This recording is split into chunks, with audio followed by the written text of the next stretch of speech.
Never say you were behind someone in a queue. Wait for someone to be behind you before you leave the queue if you must. Respect other people's space while on the queue. Watch your conversation on the phone, keep it confidential. Watch your personal belongings. Try not to leave shopping bags on the floor. Acknowledge the number of bags you're carrying. If you forgot something, unless it is close by, you will run the risk of losing your place once you leave the queue. Exercise huge amounts of patience, even when the queue appears endless. If you're holding a place for someone, explain to others around you to avoid conflict. Sometimes, the queue may be a telephone inquiry. You may have the option of calling back or leaving a message to be called back. If someone appears like they're jumping the queue, politely correct them without getting into a squabble. Always wait your turn if the queue is automated. Sometimes you may need to wait to be beckoned, served, or for the green light before proceeding. Follow the rules and move orderly.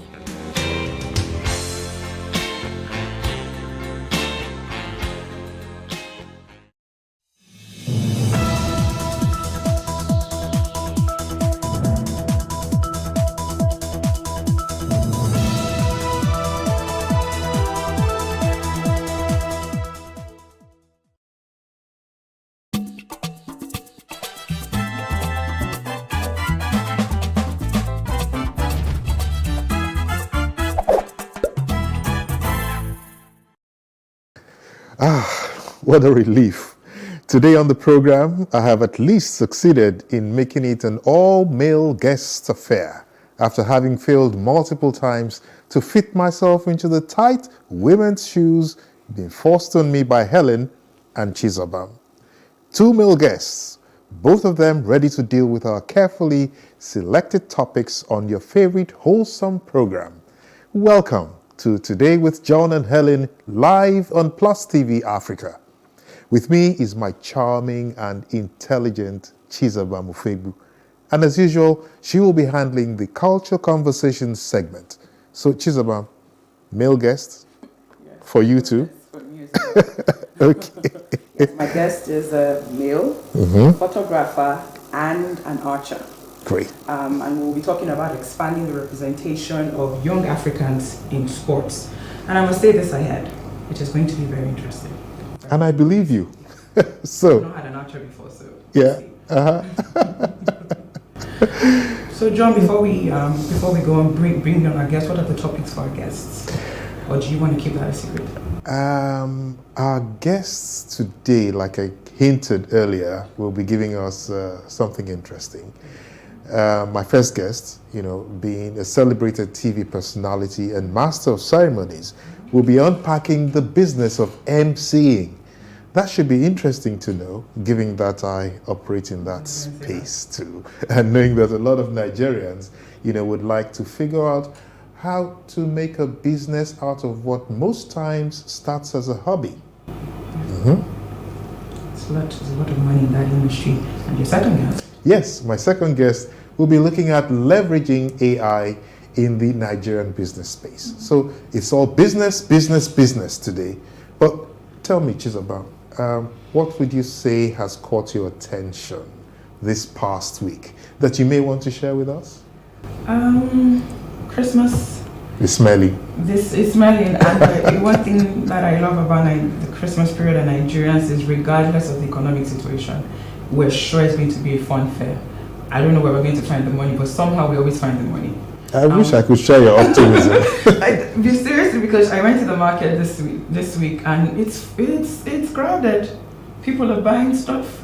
So people are finding money from somewhere. I think with the African family man and woman, money can be an excuse during Christmas, especially for the kids. Do you understand? So they're finding it from somewhere. But I haven't seen hampers and things flying around yet. Yeah, so a lot of and I see that companies are also not able. But anyways, I still applaud the resilience of Nigerians. Okay, so something to look forward to this Christmas.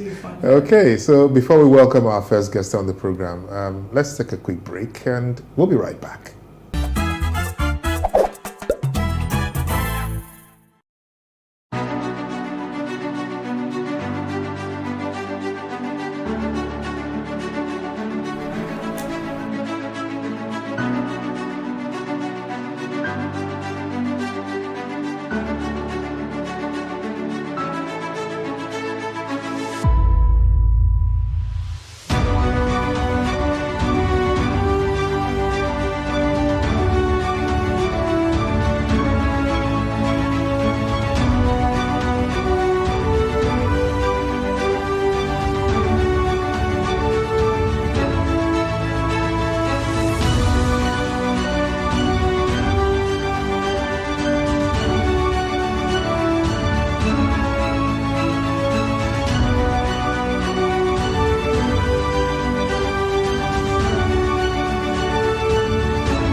Thanks for staying with us. This is Today with John and Helen live on Plus TV Africa on DSTV 408 and Star Times 308. And I must confess, I'm beginning to miss Helen now, but I hope that next week she'll be with us on the show.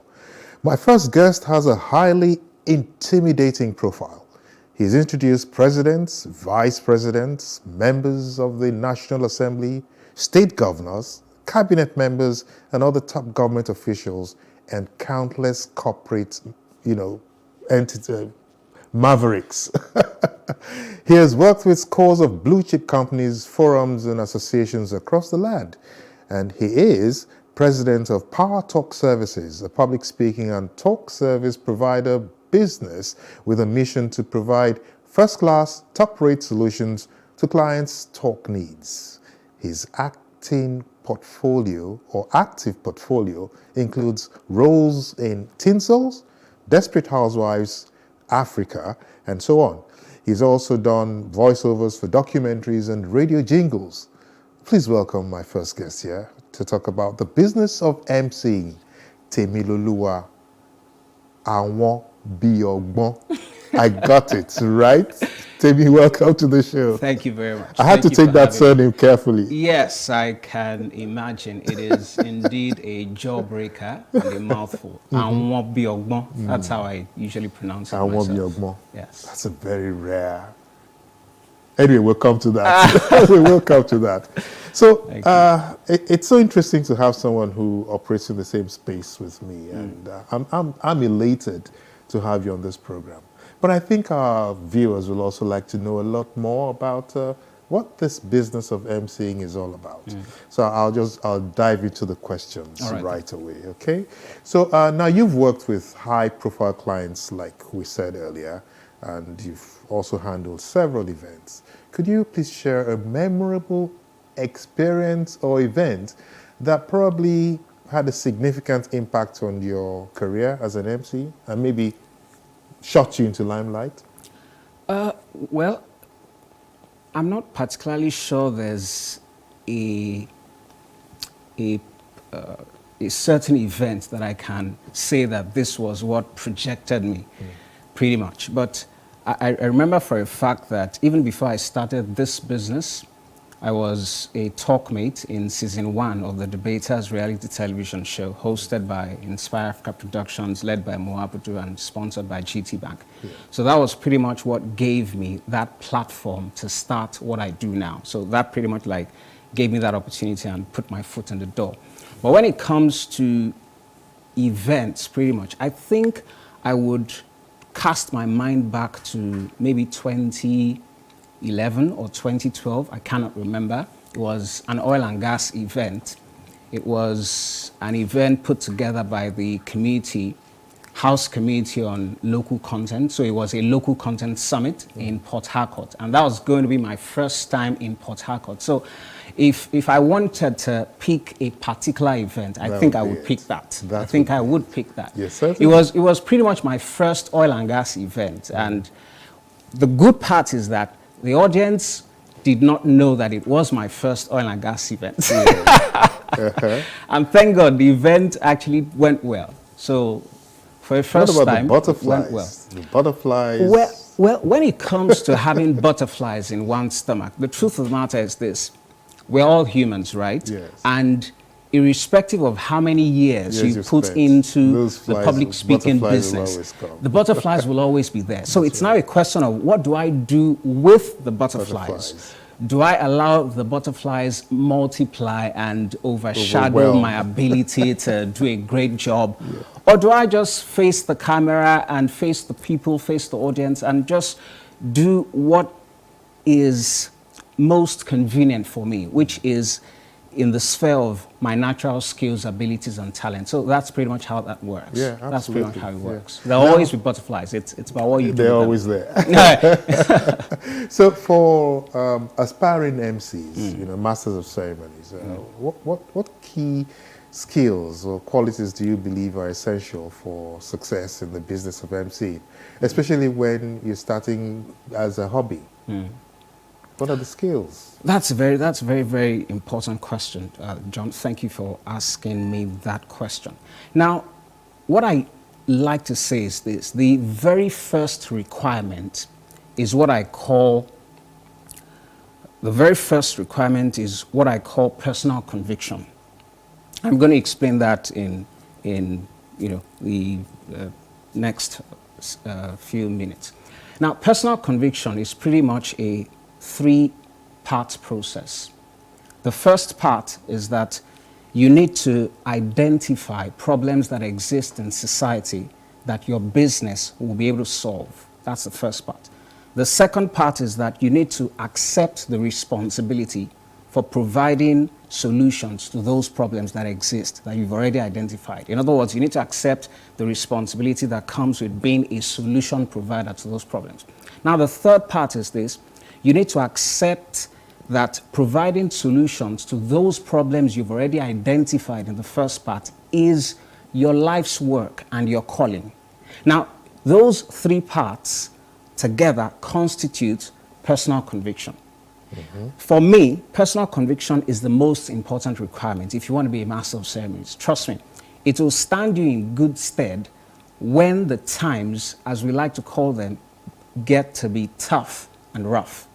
It will stand you in good stead when a client offers to pay you 5 naira, for instance. Meanwhile, your estimation of the value you are providing, is probably like 50 naira or 100 naira. But you have to accept the offer because you need the experience.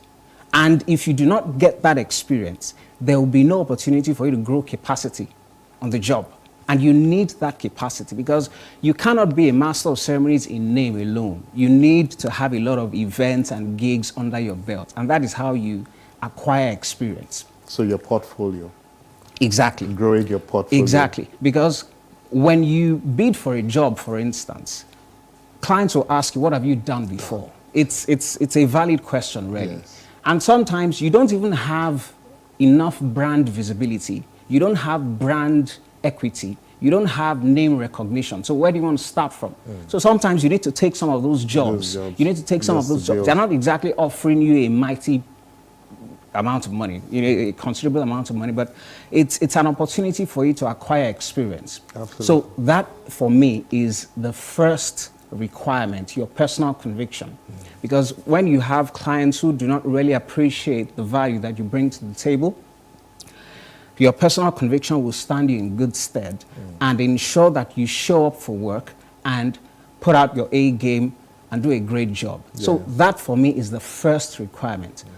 Another requirement would be language. For me, language in this context means your personal way of speaking, how you communicate your thoughts, your ideas. You know the interesting thing, a lot of people think that being a master of ceremonies is just about knowing how to be articulate, knowing how to speak well, knowing how to speak fluently. But trust me, that is pretty much like 10% of what you need. A factor that most people choose not to accept its importance is time management as a master of ceremonies. And an example is this. An event is supposed to start at 9, but maybe because of African time, maybe some top government official is supposed to be there and that government official does not show up on time. And the event starts at 11. That's a full 2 hours behind schedule. Meanwhile, on the program, the event is supposed to end at 4. And you know how Lagos traffic can be. People need to be out of wherever it is they've gone to latest by 5. So you need to be sure that you are able to manage the time and all the activities that have been planned for the event still have to run their course. So how do you make that work? So time management is also a critical factor. Let me also talk about knowledge. Knowledge is also very important.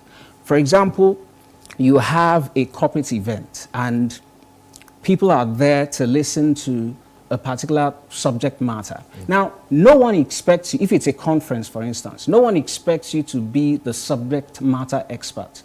That's why they have the keynote speaker. That's why they have panelists. That's why they have moderators. But as the master of ceremonies, you are supposed to have some amount of knowledge, some relevant knowledge, knowledge that is relevant to the event, such that when you speak, you will sound intelligent. And when you pass yourself off as intelligent, the audience will be saying, yes, oh, I like this guy. Oh, I like this gentleman. Oh, he sounds very intelligent. And that way, you are also able to carry them along. So knowledge is also very important. You need to have the relevant knowledge that will fit the particular event. Another requirement is this: you need to know how to connect with your audience. I like to say that no two audiences are the same. For example, you can MC a wedding reception right here in Lagos between two Yoruba families, but trust me, that event is not the same as a wedding reception still between two Yoruba families in Iwo. No two audiences are the same. So you would approach the wedding reception in Lagos differently from how you would approach the wedding reception in Iwo differently, because the audiences are different. So no two audiences are the same. So that's also one requirement. Another requirement pretty much is the ability to find humor in situations. As a master of ceremonies, no one expects you to be a comedian. I always tell people, look, I'm not a comedian, all right? I'm not a comedian. I can't stand in front of people and crack jokes for 30 minutes. I can't hold the stage for that long. No, it's not what I do. But I have a good sense of humor. I like to see humor in everything. It could be a witty remark here, a one-liner there, an anecdote there, but the truth of the matter is this: you need to be able to see humor in everything, and that requires some level of spontaneity and the ability to think on your feet. And preparedness. Oh, definitely. Preparation is very, very important. You don't, I usually tell people, look, I don't walk into a room blindfolded. Yeah. So you need to prepare in advance. Whatever event it is, do not downplay the importance of preparation, advanced preparation. Yeah. You need to prepare in advance. Okay, fine. Because of the fact that I've done this for some time now, by God's grace, by January next year, it would have been 14 years. 14 years of being a professional talk service provider, as I like to say, because that's a general catch-all term for 5 service streams. But pretty much, people know me as a master of ceremonies, which is one of the service streams. So yes, because of the fact that I've spent a lot of time, a considerable amount of time doing this, you can call me at midnight and say, oh, Temilola, there's an event that's going to start at 7.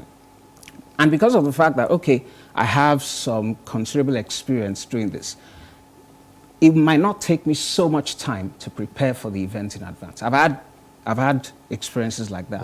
There was a client that called me at past 12. I was on my bed because I'm not one who goes to bed very early anyway. So I was still awake at the time, and I just checked my phone, and there was someone reaching me on WhatsApp. Our first statement was, oh, Temilola, I'm very sorry. I'm doing this in a very, very unprofessional manner. But hey, I need your help. There's an event that is going to happen in the morning, and I need you to be there. I was like, okay, no problem. What are the details? Where is it happening? What kind of event is it?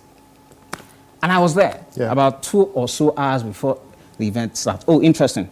Punctuality is also very important. Okay, you know what, Temilola?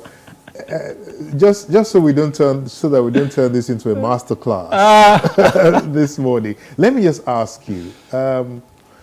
Now, in the interest of people who are not experienced in MCing, right? What would you say would be the right way to manage challenges? Because we are always scared of the unexpected, right? What if this happens? What if that happens? Which do you think would be the best way to handle those what ifs? When you talk about challenges, are you referring to challenges on the job? On the job. Okay, like you go to an event. You go for an event, okay. You're going upstage, and all of a sudden the lights go off. Okay, fine. Okay. The truth is, sometimes you may not really be able to predict how the flow will be. And for the most part, no one plans to have an event that won't turn out in the expected format. So yes, the truth of the matter is this: despite the fact that, we had rehearsals all night long, we had countless meetings, production meetings, vendors meetings, the whole works, everyone who was supposed to do something was there well before time. When the show starts, yes, anything could go wrong. So at those times, it is your responsibility as the master of ceremonies not to be too hard on yourself. Try to be cool.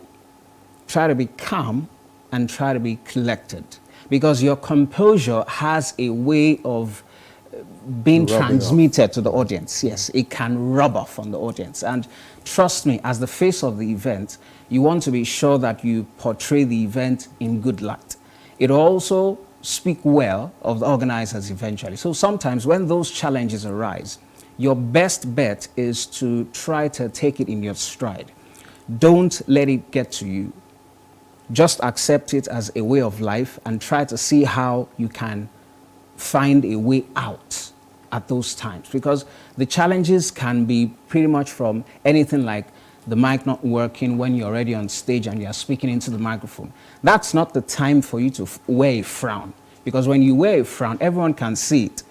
And for me, I wear my expressions on my face, so I have to remind myself, Temiloluwa, you are on stage. You need to smile, because it was something that I actually did learn while on the show, the debaters. I mean, I had to practice the art of smiling. I had to practice the art of smiling, because I'm someone who does a lot of internal thinking and all of that. So it has a tendency to show on my face. Okay. So you need to be very cool. You need to be very calm. You need to be very composed. And just try to see how you can, well, in a way, make light of the situation and try to ensure that the audience is at ease. Because irrespective of what happens, you are still supposed to be in control of the situation. Yeah. So even if you do not have the experience, trust me, anything can happen at any time. So your best bet is to remain calm and to pass across information to the audience in a timely manner, such that they will also be at ease. Whatever situation it is, I'm sure that it will not last forever. Yep. And even if it does last interminably long, well, I'm sure that And you know what once you are calm and composed, it'll be a lot easier. What I call that is confidence. Oh, great. Yes, yes, Because, yes. you know, you have to remain calm. True. And you have to show True. confidence True. and control. Confidence, yes, So I've true. been able to coin that word, confidence. I like that. Yeah, I'll borrow you that. Oh, great. I was going to ask that. Can I load it? can I borrow that from you? Yeah. Yeah. So I like that. In your opinion, Temilola, how has the business of emceeing evolved over the years?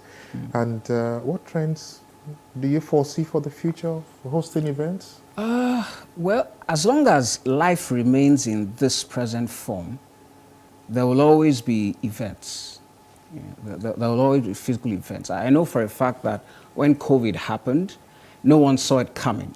So the switch from physical events to virtual events was so rapid. Yeah. So it was a case of, look, this bus is about to leave the station. So it's either you're on the bus or you'll be left behind. But good enough. I mean, this is 2023, so COVID was pretty much 2020 and a little bit of 2021 and all that. So a lot has changed since that time. But the truth of the matter is this: going forward, there might be a mix of opportunities. For example, these days you don't have strictly physical events.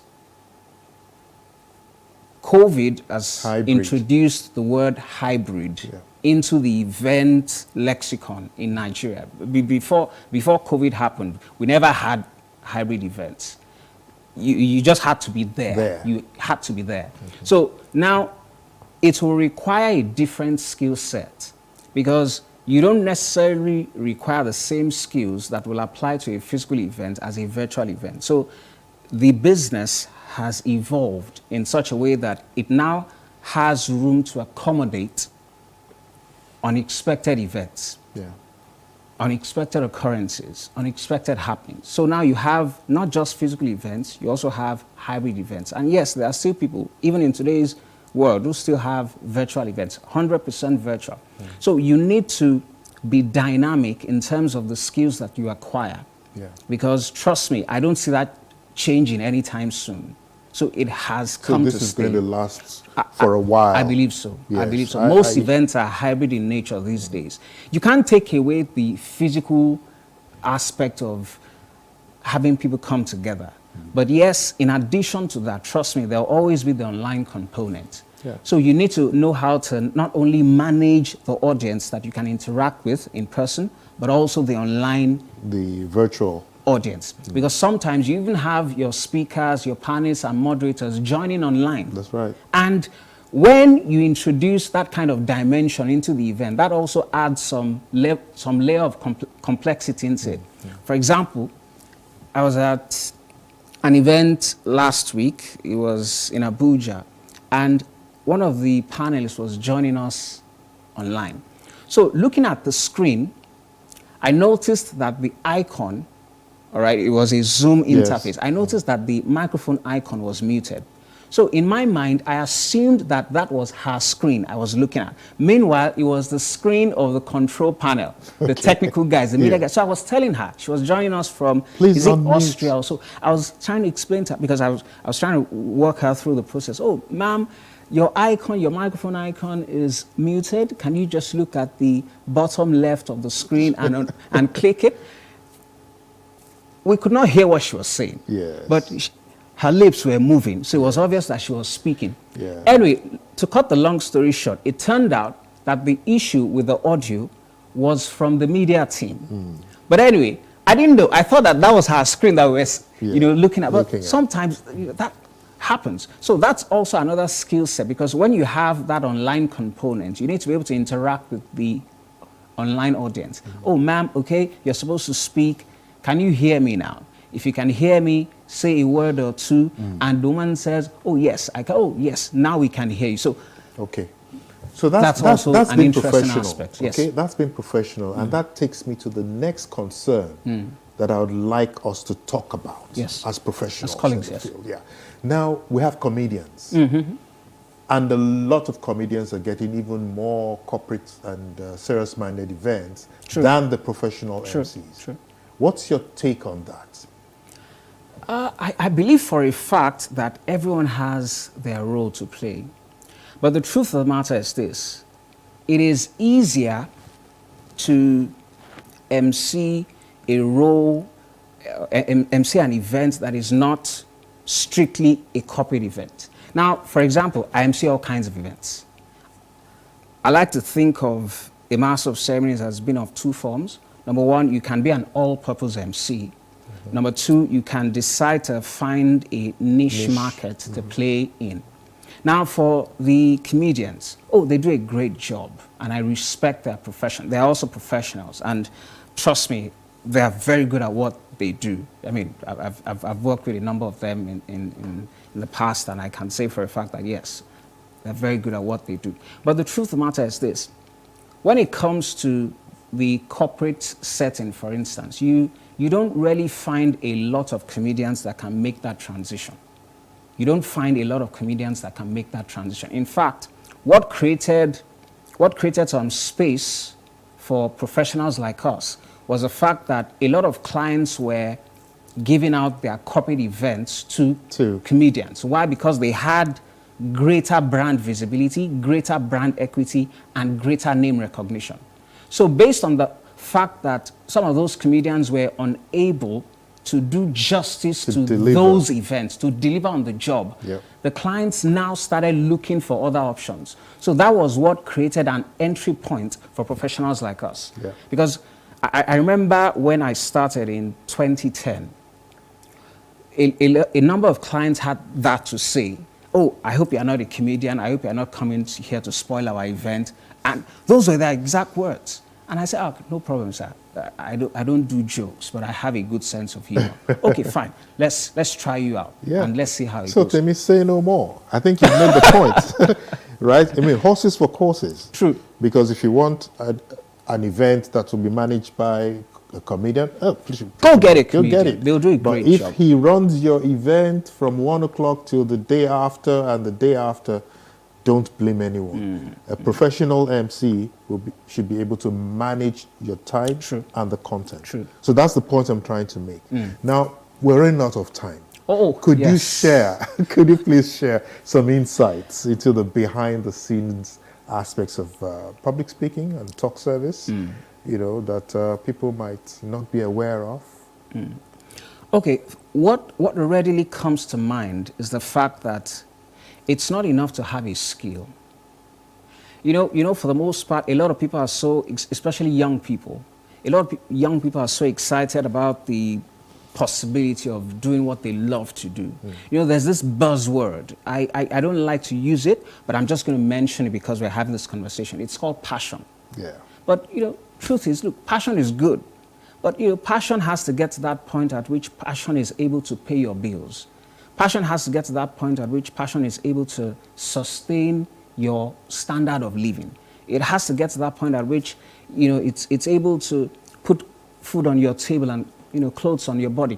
So sometimes it's not just enough to have a skill. Yes, hone your skill, develop yourself, ensure that you embrace personal development. But hey, you also need to learn the marketing side to it. You need to know how to tell people that, look, this is what I do. This is what I do. Okay, I'm available to provide these services. I have these skills, and I'm able to do so, and so. So until you learn that aspect, trust me, you're going to remain in one location, and it will be a case of no movement. So yes, you might have to interact with your family and friends, those in your inner circle, those in your sphere of influence. And if you're starting out, that might just be the entry point for you. If those in your inner circle have an idea of what you do, they might just, by virtue of word of mouth advertising, speak about you in some room where decisions are being made, and those decisions might just favor you. Great. So, I mean, like we say, you need the passion. True. But at some point, you need to polish the passion and True. make it into a skill. True. And then, of course, you need your tool set as well. True. To be able to deliver. True. And, I mean, he couldn't have put it better. True. Tim. So, now quickly, could you just tell me, now you've been involved in voiceovers, and other such areas, right? How has that contributed to your role or your performance as an MC? Okay, the beautiful part about voiceovers is that you understand the power of inflection. Inflection in this case is how your voice rises, how it falls, how it matches the tone, and your pace, your volume, your tone, and all of that. So I introduce that element into my role as a master of ceremonies. For example, when I'm reading a speaker profile, I don't just go flat.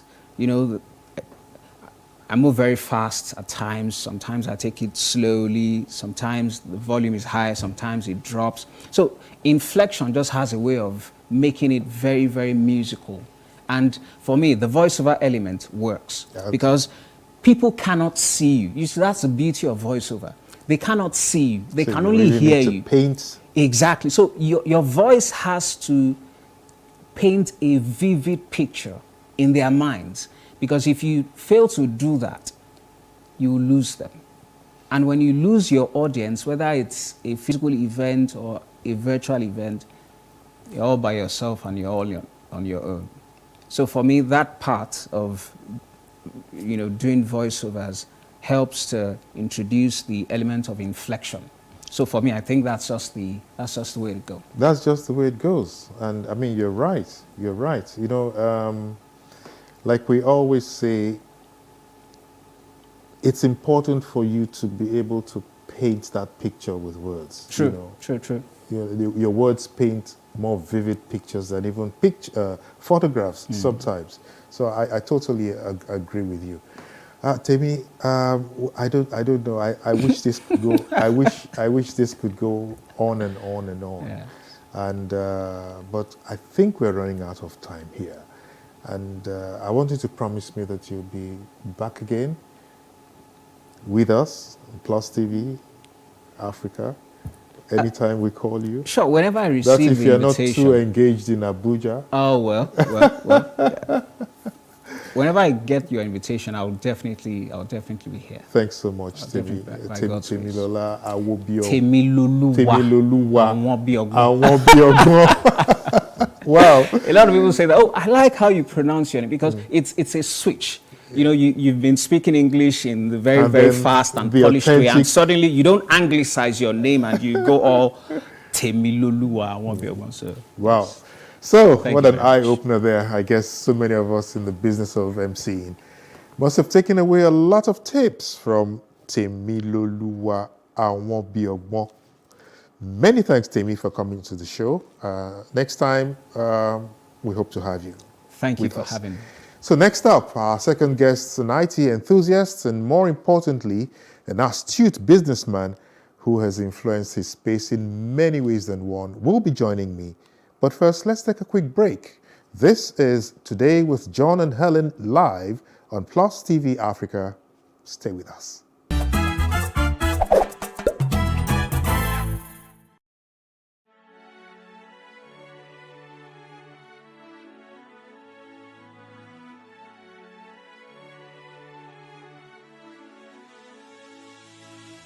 It is engagement we need to have. Those who suffer miscarriages are never taken into account. Members of the National Assembly are also influence peddlers.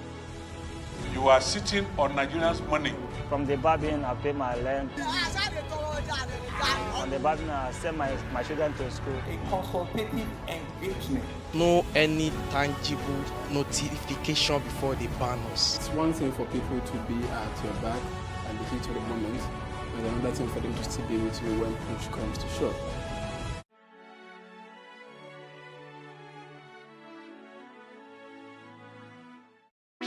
Hey, what's up, guys? You're welcome to another edition of Plus Event, and I remain your host, Ifeoluwa Oshukeye. Your absence isn't an excuse anymore, as Plus Event is all you need, as we bring you the glitz, the glamour, and loads of fun. Oh, definitely. Right, no question. He's a living legend.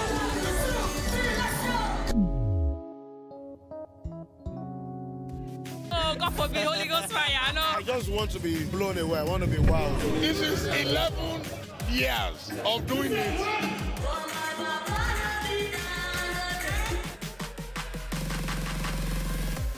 I'm surrounded by so much positivity. No, it's okay. Yo, what's up, my people? It's your boy Starboy Terry. You're watching Plus Event on Plus TV. Stay glued to Plus TV Africa every Saturday and Sunday, 4:30 p.m. West African time.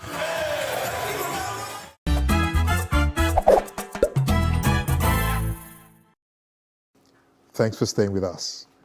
AI has been gradually influencing the business space in various ways, like automation, manufacturing, logistics, customer service, data analytics, fraud detection, healthcare, innovations, and so on.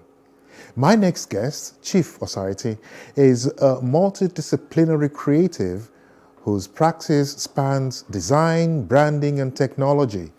He's worked with blue-chip companies and multinationals across the country and abroad, and he's currently a partner and creative director at Jonathan Cole, a design firm working with businesses to discover and develop solutions that draw lasting attention to their brand, products, and services.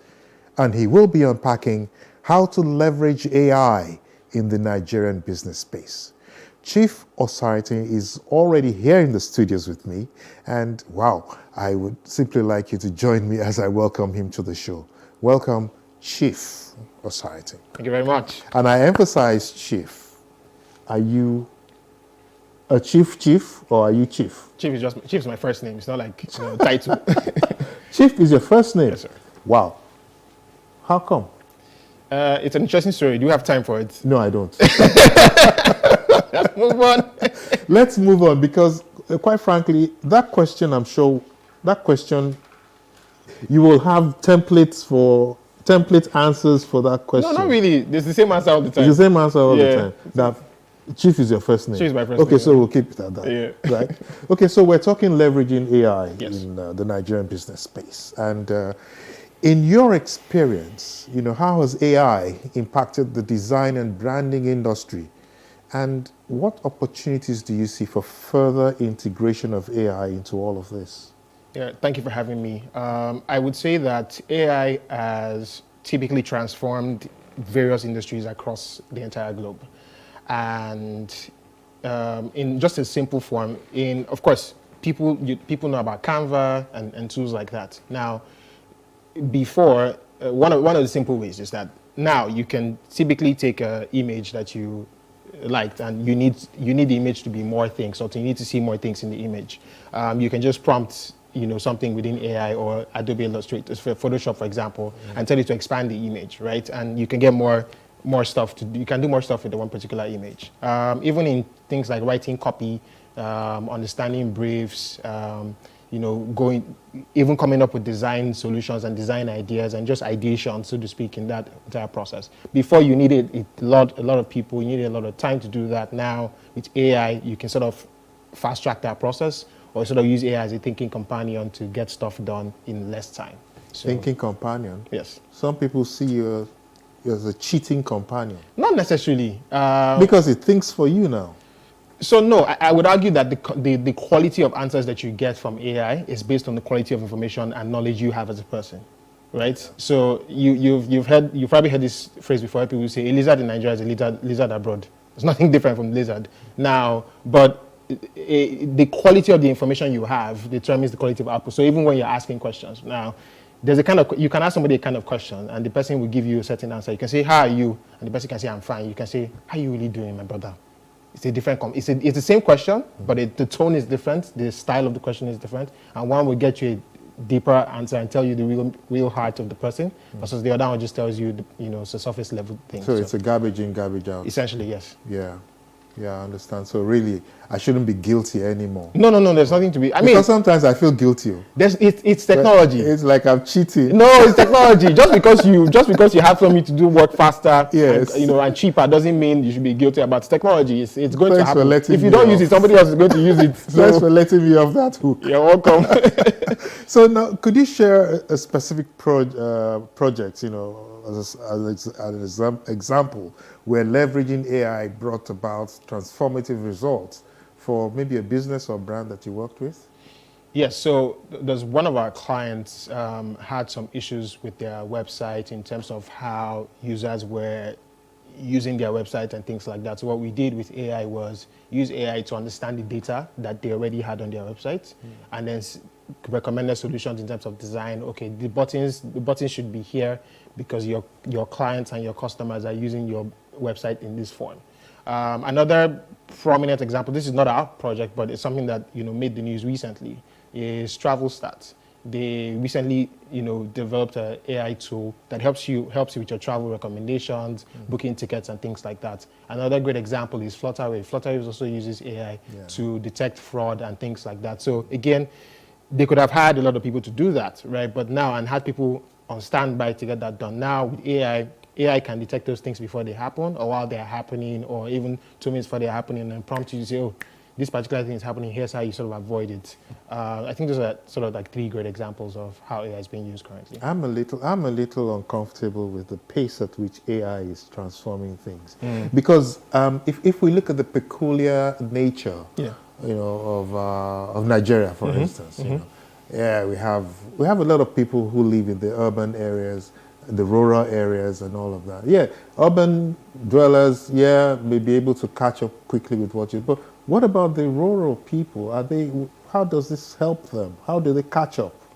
So the most prominent way we've seen AI being used now is, of course, prompts and chats and things like that. But there are so many other ways AI is being used that we are not even aware of. Okay. So I would say, for example, AI is helping some networks do better with how their network is being used in different areas of the world. So for example, there are AI tools to let you say, okay, this particular area has less traffic of people using the internet at this time of the day. So AI can sort of, how do I explain it now?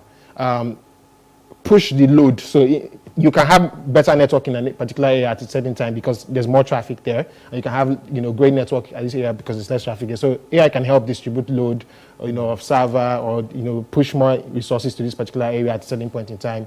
I think there are so many ways that AI can be used instead of rural areas, but that's just a major example. That's like network. Everybody makes a phone call, and then AI helps you get a better phone call at a particular time.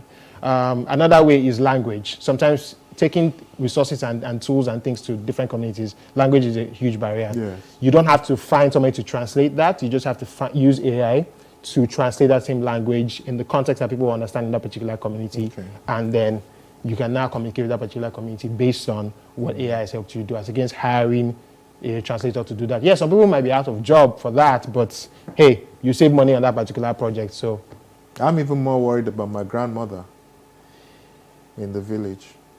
So the truth is, some people will be affected by AI. Some people might not be affected by AI, depending on what they do. But I find that if she uses a smartphone, something about what she's doing or what she uses on that smartphone, AI is helping her do that particular thing better.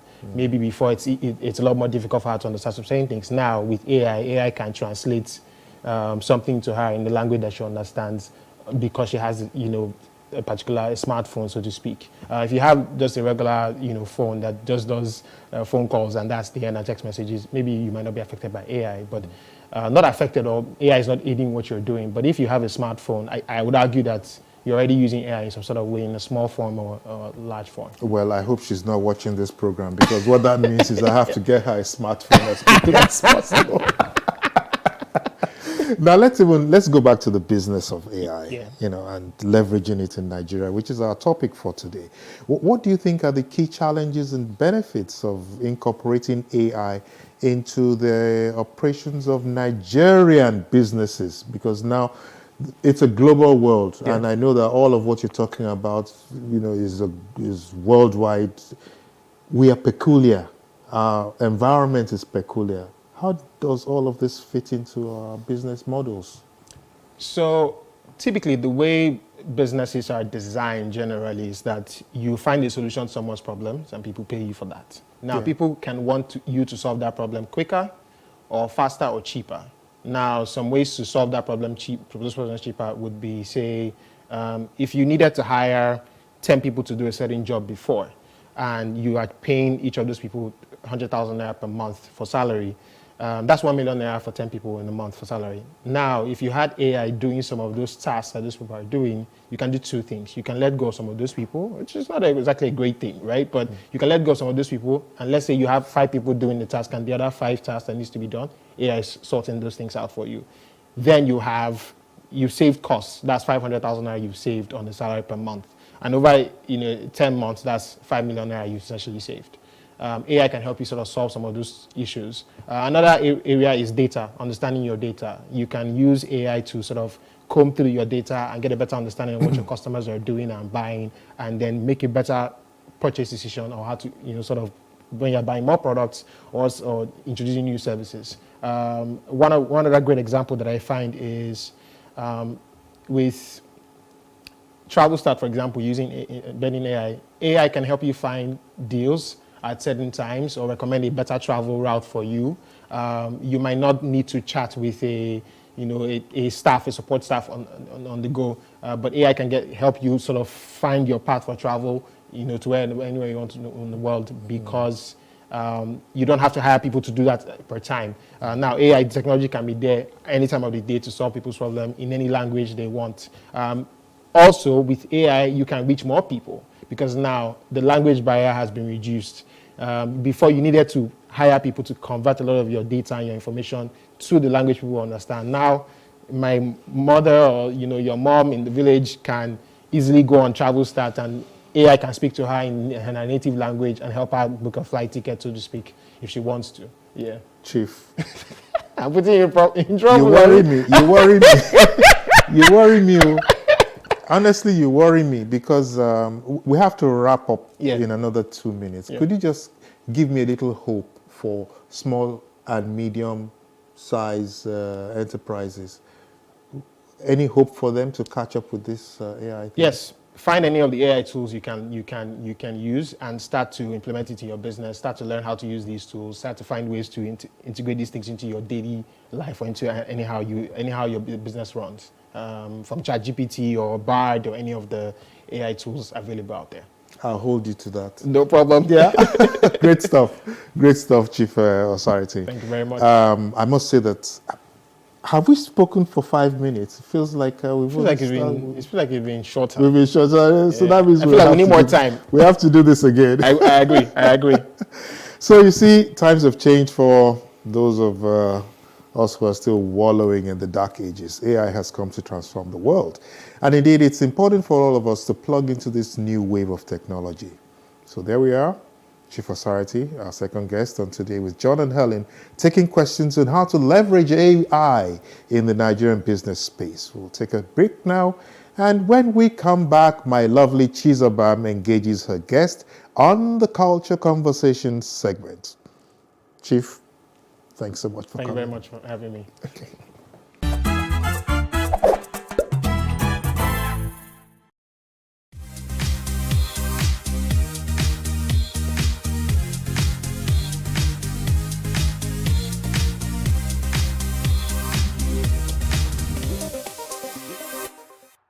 Hello everyone and welcome to another fitness section with us at Alpha Fitness Studios. My name is Dolly Phillips and this is Elvis Echo, and we're going to be taking you through a HIIT workout today. So today we're going to work for 20 seconds and rest for 10 seconds. I have my timer here with us. So before we start, let's start with a quick warm up. Everybody hands up, deep breath in.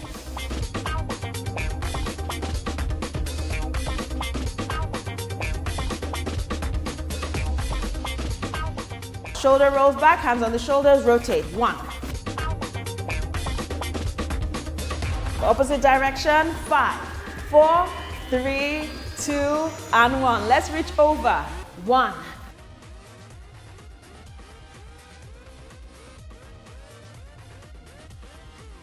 3, 2, and 1. Now let's roll downwards.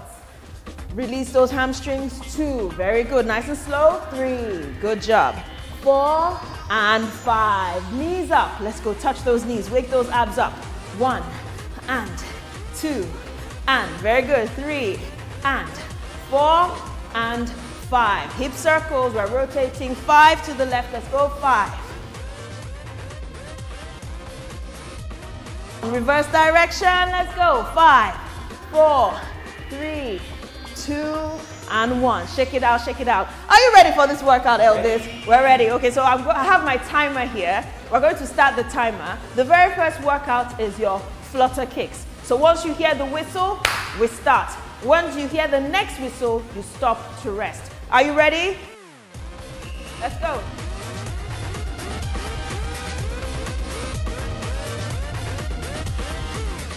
If you can't kick this out like this, just kick out like this for me. Yes? We have levels. Come on, let's go. 2 and 1 and rest it. Okay, the next workout, high knees. So we're going to jog on the spot with our knees coming up high.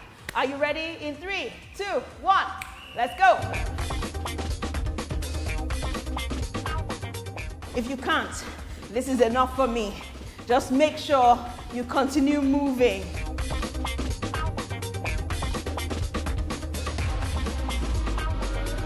4, 3, 2, and 1. Rest it. That was good, huh? Next one, squat, leg over. Take those legs as high as possible. Are you ready? Let's go.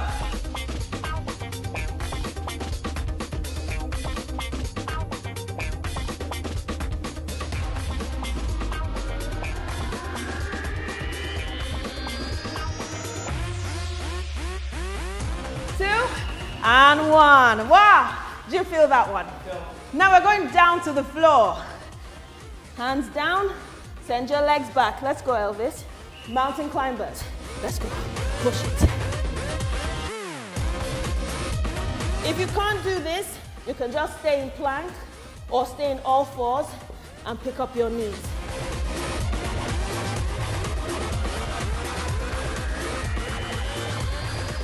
And rest it.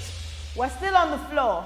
We're going to do a plank on the elbows. Okay, Elvis and I are going to turn to the side so you can see what we're doing. Elbows down and out. Don't collapse your back. No. Lift it up. Tuck in your pelvis and breathe. We have 10 seconds left. Woo! You can feel this one, huh? Make sure your elbows are directly under your shoulders and keep your face looking forward. Don't look down, look forward. Helps to straighten out your back. How are we doing? We have 3 seconds left. 2 and 1. Good job. Stretch it out. And now we're going to go into a sprint. Are you ready? In 3, 2, 1. Let's go. Sprint. Come on, go, go, go, go, go, go.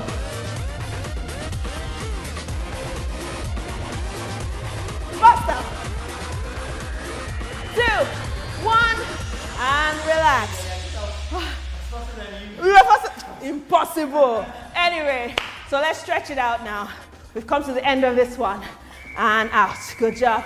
In and out. In and out. One more and out. Shoulder rolls back. Shoulder rolls. Good. 3 more. 2 and 1. Rotate forward. 2, 3, 4, and 5. Let's stretch those quads. Hold on to something if you need to. If you don't need to, find your balance. Stretch those quads. Quads are these muscles here in the front of your thighs. Very good. You need to work these muscles. As we get older, they're the first set of muscles to give way. So always make sure you work your muscle, your quads. All right? Good job. And down. Let's stretch our back. Slide down those thighs all the way down. Fingertips on the floor. Straight legs. Stretch out your lower lumbar region. Very good. Oh, this feels so good. It stretches the back of the legs as well, the hamstrings. Bend your knees and slowly roll up. Ah, yes. Deep breath in. Open those legs all the way down and up. All the way down one more time. And out. One more. And out. Awesome. Elbow, elbow, elbow. Thanks for joining us today. We hope to see you very soon. Have a wonderful day. Bye-bye.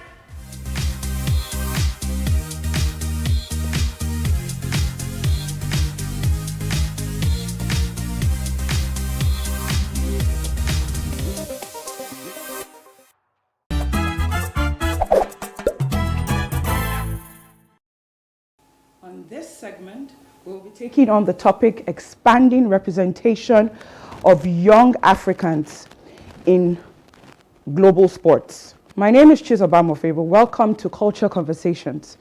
Nigeria has been holding the torch on the global scene for our impressive arts and entertainment culture. And by the looks of it, we can now add sports to the retinue, as more and more young Africans have begun to leave their mark in global sports, from football to basketball and now archery. And today I have a guest to do justice to this topic. Emmanuel Oyeleke is a globally sought-after visual artist and medaled archer. He is the creative director of Emmanuel Oyeleke Photography and has served leading brands like Amazon, Coca-Cola, Netflix, Mattel, Jameson, Technomobile, UNICEF, and more.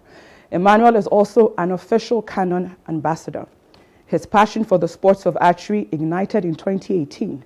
He currently holds the title of Nigerian National Archery Champion.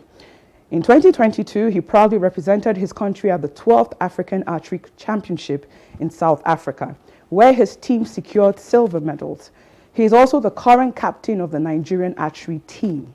In 2022 also, he was also interviewed on CNN Africa's Avant-Garde, and he has been involved in notable commissions and campaigns like the official portrait for the President of the Federal Republic of Nigeria. Time out of your very busy schedule to be here today. It's a pleasure to be here. Congratulations on the win. Thank you. So, first question: why archery of all the existing sports? Why archery? Why archery? I think that question is something that I really don't have like a straight answer to. It's just something I've always been very sports inclined. I was a Scrabble champion. I used to play Scrabble. I was at the World Youth Championship. I was at the World Youth Championship in 2009 in Malaysia. I played badminton for a while. I played chess for a little bit. So I've always been sports inclined, and I believe that sports is one of those things that can really, really change the destiny and trajectory of a person. I mean, whatever it is, be it football, be it basketball, sports has the power to lift you from nothing to something. Case in point, I was on scholarship when I was in the university for 3 years, just playing Scrabble. Full scholarship. So while other people were paying for the university, I was actually just doing my thing. So Why archery? After I started photography, I knew I couldn't do Scrabble as much as I used to do it, because Scrabble was very time intensive. Like you have to study day and night. You have to play also as much as you study, and you can't serve two masters at the same time. So I had to leave Scrabble. Not leave it totally, but just not do it actively. And I was looking for something else as pastime. I've always been very active. I don't like sedentary lifestyle. So I was thinking, what can I do? What can I do that is a sport I can do on my own, that doesn't require much of a team sport like football, that you have to have a few people before you can practice. I looked at darts. I did darts for a while. But eventually I was like, you know what, I want to try archery. But there was nobody doing it in Nigeria. So I was researching, I kept researching for a while. Then I saw someone, his name is Ladi Alakpini. Ladi Alakpini is based in the UK. I saw his post saying he was coming to Nigeria to teach archery. So I reached out to him. After a year, he came to Nigeria after 1 year. And when he came, he reached out to me. Oh, are you still interested? I said, yes, I'm very interested. So I went for introductory classes with him at Lekki Archers Club, Pinefield School in Lekki. And then thereafter, I bought my equipment and I started archery. That was wow. Yes. Wow. Talk about kismet. So now that you've been in it for a bit, yes, you know, a lot of, as we said, we're trying to talk about expanding of, you know, the representation of young Africans. Yes. So what would you say to young Africans, you know, young Africans, are the benefits of being in a sport like, especially archery? Like, what's the benefit? Sports generally, like I said, has the power to take you from zero to something. I mean, it can lift you out of poverty. It can give you a purpose in life. So whatever it is, even not archery, even if it's not archery, whatever it is that you find to do it well. There's no point. I mean, that's one thing with me. Whenever I pick up something, even when I pick it up as a hobby, I take it so serious, and I want to see it done at the highest level. I want to put the same level of commitment and excellence that I put into my work, into my hobbies, and then my hobbies end up becoming work for me again. But I enjoy it. But in terms of, it's something we need to do now. It's something we need to do because as a country, as a continent, we don't have the best PR. And I think exporting, when you look at Nigerian music, for instance, is making waves all over the world. Wherever you go, people are jamming Nigerian music in clubs, in even taxi drivers, wherever. Oh, they'll ask you, do you know Davido? Do you know Burna Boy? And it's always something that lifts your spirit, even as an African. And we can do the same in sports, with sports. Whenever I travel, someone is asking me, oh, do you know Vinicus? Or do you know, because of my hairstyle, a lot of people feel, oh, you're a footballer whenever I'm passing through airports, and they're, oh, do you know this? Do you know this guy? He plays for Real Madrid. Do you know, when I went to Tunisia, they were asking Rashidi Yakini. People, because when we went to, I think Rashidi played for Esperance, or a club in Tunisia. So they kept shouting, oh, Nigeria, Rashidi Yakini. That was what they were saying. So we can improve the PR of Nigeria through sports. And doing it right now and doing it excellently is one of the things we can do to really do that. That's what I think. What would you say that are some of the challenges you've experienced with regards to, you know, there's always the talk about like black people not being, or just Africans not being accepted into this global sports circle. There's a lot of discrimination and everything. But we've also heard a lot of also wonderful stories about great sportsmanship and everything, community. So which have you experienced, the negative or the positive? Well, even like whenever my outlook towards life is never to look at the negative side. And it's never to look, it's always looking from the point of positivity. So even when there's a challenge, it's either to make me stronger or to set me up for a bigger reward. Or so that's the way I look at life. That's the way I look at things. But it's right there. It's right there because coming from a place like Nigeria, we're already at a disadvantage. Why did I say that? We need to attend competition in Paris. We need to attend competition in USA. And we have to apply for visas in time. Sometimes visas don't come. Last year we were at South Africa for the African Championships, and I got my visa the night before I traveled to South Africa, and that was with push. And after that, I've been to South Africa once on the same visa, and then the next 2 times I applied for a South African visa this year, it was denied without reason. So already we're at a disadvantage because I want to go for training, I want to go for courses, I want to go for competitions, but because of these restrictions, I really can't do that. So, but we keep going. We keep pushing because that's something we're known for, resilience. Absolutely. So that's fantastic. Anyway, so you know, just dialing back, you know, just tying back to segueing from what you said. What would you say that the government, you guys need the government, you know, archers and sportsmen, women. What do you need the government to do to make this, you know? So far, especially in the case of archery, it's a peculiar case because all the times we've gone outside the country to represent Nigeria, all the times we've been to Mauritius this year, been to Tunisia, South Africa, we've been self-sponsored. Wow. Yes. Our equipments cost a lot. My bow cost about $2,000. When I bought it, that was last year. And that's not the top of the tier bow, for instance. We buy these things ourselves. It costs a lot to practice the game. And I'm sure with any other sports too. We want to get coaches, international coaches. There are other countries in Africa that gets grants from the government, gets grants from international bodies to have their athletes go to the Excellence Center. We have people that are underrepresented at the Olympics, getting grants from the Olympic Committee to send athletes to Excellence Center for training courses. We need all this in Nigeria because without this, it's not sustainable. Right now, I would say I'm feeding archery through the work I do as a photographer, but that can only go so far. We need the input of the government. We need the input of corporate organizations and individuals to make sure that we get to the highest level. So, as I always say, Africa has been saved by her arts, but now we can add sports. Absolutely. Thankfully, so we can go back. I do believe that Nigeria and Africa are going to become world powers like we rightfully should be.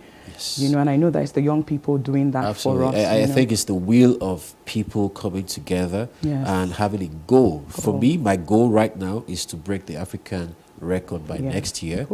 Yes, and after that, World Championships, and after that, my dream is to be able to start something.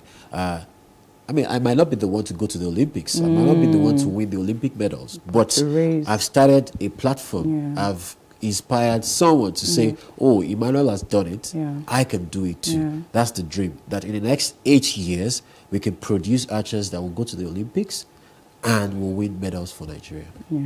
That's it. That's fantastic. With all the embargoes you've placed, you've stated, like the poor funding. Yes. You know, I mean, it's going to make a lot of young Africans just feel very defeated. You know, so what is your advice or encouragement to young people out there who don't have the $2,000, but they want to, you know, they want to pursue this and they want to do Nigeria proud? What's your charge to them? My charge is start where you are. Start with what you have. Do it. Just do it. The most important step you can take is to start, because you might not really figure out what the journey is at the beginning, but eventually when you start, when you put one foot in front of the other, things will happen. Last week, I didn't know I was going to be here speaking about archery. So right now I'm here. This will start other things. This will kickstart other conversations. Many people will watch this and be inspired to pick up the game. So that's how change happens, one step at a time. You must start. That's it, just that. And then talking about, you know, inspiring other people and young people and then wanting to come in, you have Zen Archery. Absolutely. So we're starting operations already. We started already. Zen Archery is located in Ilupeju, Lagos. And what we have to do with Zen Archery is we intend to replicate the model in several other places. So we will have some on the island, we'll have in Ekpe, Ikorodu, and hopefully with the help of the government and corporate organizations, we can make this happen. We also want to put together a fantastic competition that people can see, can be broadcast and people can watch and also be inspired. We can invite international athletes to Nigeria to come and participate in the game of archery, and they can see Nigeria. It's tourism for us. It's putting Nigeria on the map one way or another. Okay. So last question, Emmanuel. Yes. You know, there's the talk about the curse of being multi-talented. But for someone like you, you've seen that you're handling it. You might have you're going through the struggles, obviously, as a creative, but you've been able to master, you know, all the creative pursuits or these things you've gone into. Young people out there have the problem of, you know, picking one and and mastering. And you think they should pick one, or they can do a couple of them together? Well, I always say this is your life. You have one life to live. Leave them. Leave them. Yeah. So people are wired differently. Some people can multitask. I mean, some people think it's a myth. Some people can handle different things at different times. But what I've seen, or what I've seen that has worked for me, is I approach my passions one at a time. So I try as much as possible to do something, gain mastery in it, and then eventually I can use the mastery I've gotten in one to feed the passion for the other one, and then I can move on. So that's what I've done. So I pick one thing at a time. I had a mentor that once told me, oh, you have this many passions. I was a computer programmer. I studied computer science twice.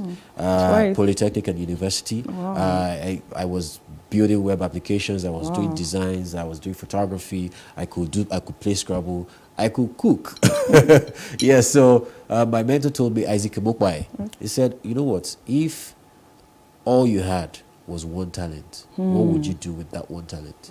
So that's it. Exactly. Take it serious. Thank you so much, Emmanuel. Thank you very much. We had all day to talk about Absolutely. We'll go on and on. Absolutely. But thank you for being an inspiration. Thank you for starting up this new, you know, movement, wave and movement. And we hope that the government has heard our plea, and the private companies have heard our plea. Emmanuel, thank you very much. Africa will be great again. Definitely. And Nigeria will be great again. And our younger generation has seen to that, even in archery. And we say thank you. I will be joining John and Helen after this short break to wrap up the show. Stay tuned.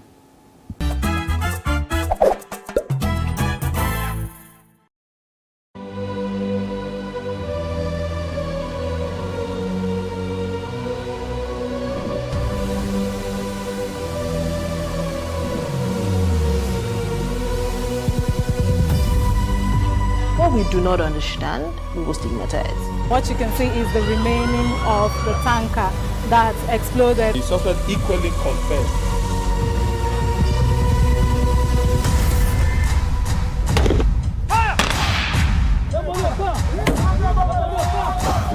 A 500 naira they collect them. If you no talk, then go beat you. Now 2,500 they pay.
Thanks for staying with us. This is Today with John and Helen on Plus TV Africa, DSTV 408 and Star Times 308. I must say that the last guest with Chizoba, interesting guy, multi-talented.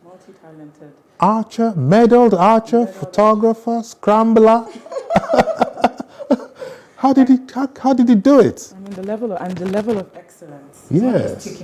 Not just singing, but excelling. In Wow. photography, he's renowned. In archery now, he's renowned. Wow. You know, and I think that's something young Africans need to take. It's not a question of multiple talents. It's a question of achieving excellence at each of them. When I grow up, I want to be like him. I want to be like him. Right. So I'll take my nugget now, and yeah, we are waiting. I can see you're waiting. So today's nugget is this: it's not what happens that matters; it's what you do about it. It's not what happens that matters; it's what you do about it. Because things will always happen. Every day we'll always face challenges. It's how we deal with the challenges that matters. And of course, on this segment, I try to address this to public speakers. And that's all of us, because we always have to face the public. And when you get up stage, okay, anything can happen. The lights can go out. You can drop your scripts. For some reason, you start sweating. Doesn't matter. It's how you manage it, how you compose yourself, how you attain that level of calm confidence that I always talk about. Yeah. So that is very important. Being able to get on top of whatever happens. So interesting nugget. It's not what happens that matters. It's what you do about it. And that will be it for this week. Let's remind our viewers about the repeats. Okay. Yeah. So the repeat will be at, I think, 9:30. 10:30 tonight. 10:30 tonight, and then 9:30 tomorrow morning. Yes. Channel is 408 on DSTV. Start time is 3:08. You got it.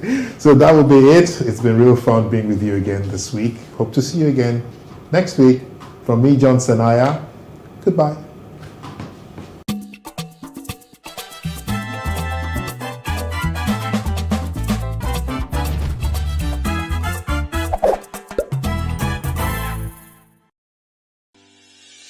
Increase the reach of your events or business services. To advertise on Plus TV Africa, please call 0906 000 5719 or 0909 040 8408, or send an email to marketing@plustvafrica.com. Plus TV Africa. Big stories live here. Financial literacy is an essential skill for the 21st century. The principles of debt management, profitable savings techniques, and the importance of money have helped many.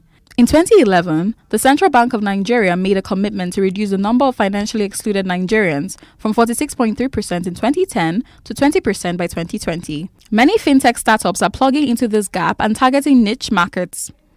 One of such startups is Harvest. Harvest was founded by Sholape Akimpelu, who once worked at a marketing agency. Her dream is to help women in Africa take control of their finances by bridging the economic gender gap. She believes more women need to be intentional by improving their financial well-being. Okay, so Harvest simply is an inclusive finance for African women. So we give women familiar access to savings, impact investments, and credit. So when we say impact investment, that is women impact investing into smallholder female farmers specifically. So that way yourself, right, we equip you with personal finance, insight, tools, platforms, right, to embrace savings, embrace financial wholeness, wellness, right, and then we don't limit it to you alone. We believe that the woman breaking her back in some far-flung village in Zaria, for instance, should get access to financial services too, because that's the only way we can prime her, her family, her community for better livelihood. So we extend our credit too, we extend our personal finance, considering the digital divide in language base. So that way you've equipped her, and then she can participate in savings. And then, do you understand? So you're not managing poverty here for women, right? We are giving them a platform, tools, insights that gets them swim upwards in the economy. Before launching Harvest, Sholape noticed a worrying trend that financial institutions were not targeting Nigerian women. Sholape teaches girls and women financial literacy through access to and use of financial services through knowledge. On my marketing days, oh, we want to do this campaign. Let's look at the demographics: male, female, female, male. Let's look at the top so clients, male, female. And I was wondering because everywhere around me, I could see women breaking their backs, right? From the woman in the urban areas to the rural dwellers. And I was wondering what's happening. Why are they not adopting financial services so much? Why are they not, why are they on the fringes, right? So it was just important. And I've always been very impact driven. So it was just important that, I start, because I started doing a lot of research. So I realized a lot of research had been done.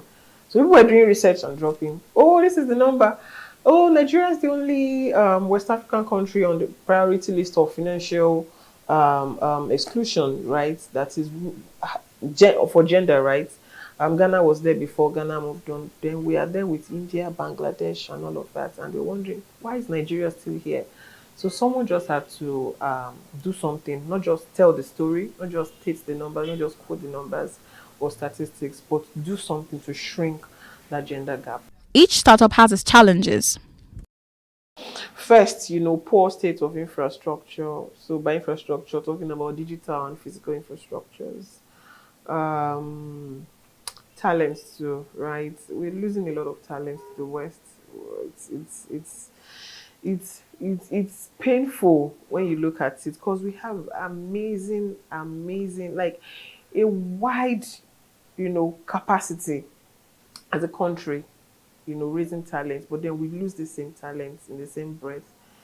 But I'll say that tech is a great leveler. Funding is the biggest challenge. So, I'm sure that a lot of people would say, oh, well, that's about a major challenge for most businesses. So, but I think it's twice hard for me personally as a female founder and a first-time founder, right? A lot of doors are just, shut when it comes to funding, but we believe that with the right stakeholders, with government, individual investors and all of that, we'll be able to crack the funding code. But it's been really hard funding the business. That is, funding the women, funding the business itself, building structures, building the infrastructures that we need to power the business. It's been so hard, quite tough. Sholape's goal in the next 5 years is to empower women in the Nigerian market. It's obvious that tech is hard, but with the right amount of resilience, women can achieve anything. Okay, so I'll just quickly add to that, our goal is that in the next 5 years, base case, right, would have served 500,000 women. So when it's 500,000 women, we're looking at 350,000 women on the supply side of a business and 150,000 smallholder female farmers. And we believe that number is possible because our addressable market is 57 million working women in Nigeria alone. Right, and that's just looking at the Nigerian market. But when we look at the other markets we're looking at, for instance, we're looking at, other African markets by next year. So it's possible, and this will be measured, and we'll be sharing with the public, our impact and its measurements. So I'll just say for upcoming techpreneurs, I keep telling them, I said, let no one tell an African woman that it can't be done. Let nobody look at an African girl and say, no, you can't do it. You're an African girl. Come on.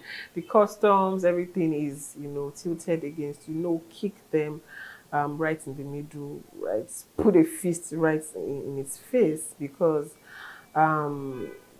we grew up, a lot of us grew up resilient, right? We had to clear away the thorns and make way for ourselves. So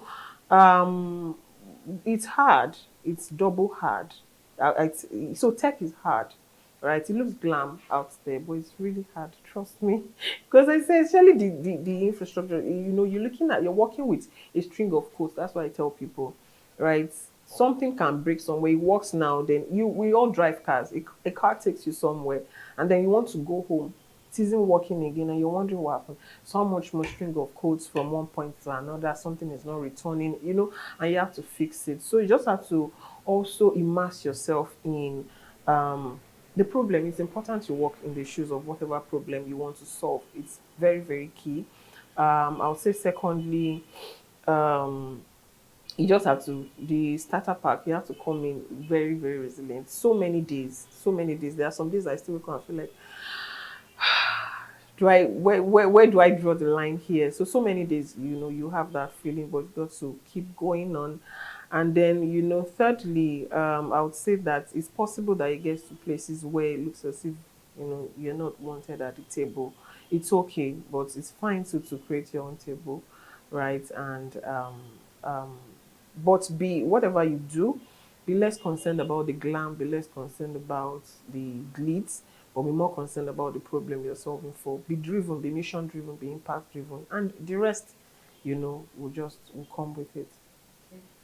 Nigerian women are believed to care more for their parents and as such are in the best position to teach them financial literacy and retirement plan.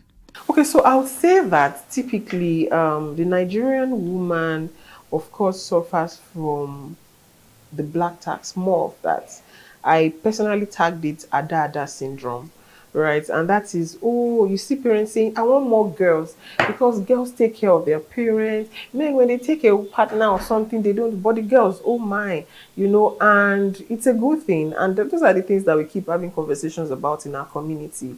Talk to your parents about money. What are their retirement plans? Do they want to live in with you? Do they want to, what's their pension? All of those conversations. Otherwise, what about your siblings? What do you want to do for them? How do you measure? Where do you stop? Because you realize that you just continue giving. You are trapped in that cycle where you can't even sustain yourself, and then you become dependent on another one. So all of these things are generational challenges that has plagued the African child, but more the African girl, because you are the Ada, you are the girl, you are the one who's supposed to be very nurturing always. But hey, you can do all of this with the awareness of knowledge, and that's why we say be grounded with financial in personal finance and in financial knowledge yourself. What's your net worth?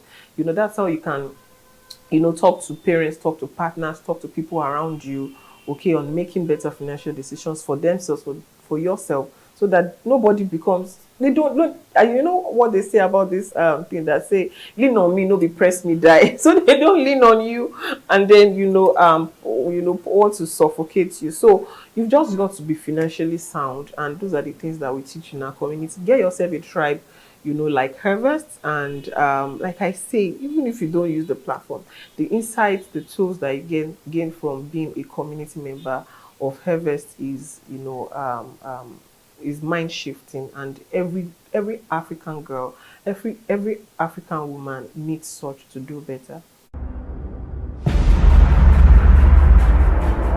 Comic Republic is a Nigerian startup where we tell African stories. We push the African narrative forward through a traditional art form that is popular all around the world, which is comic books. We kind of write stories that everybody can find a bit of themselves somewhere in there.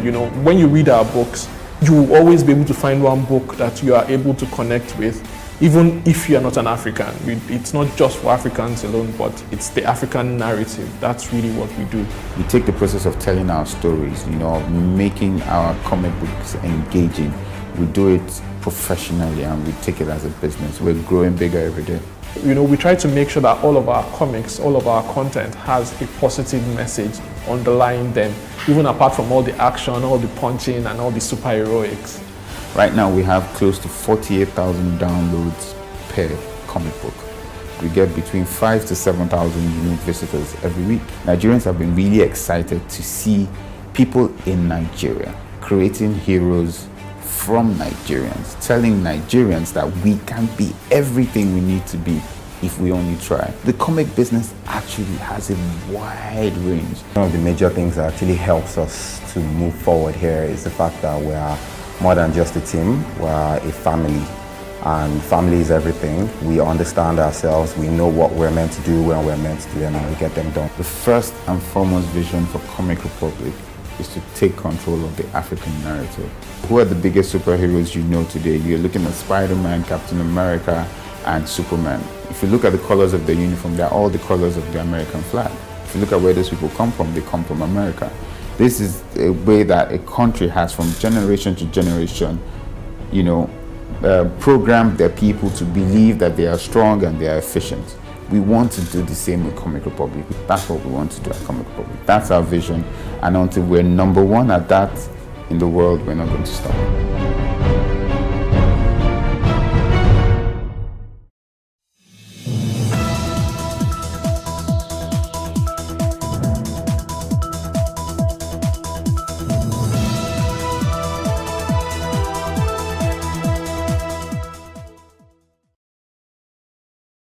From north to south and east to west, life in Nigeria has become dangerously unbearable. The country is faced with what seems to be endless waves of homegrown security threats and violence. Nigerians live in fear, from terrorism to kidnappings, armed banditry, farmer header clashes, ethnic violence, and separatist agitation.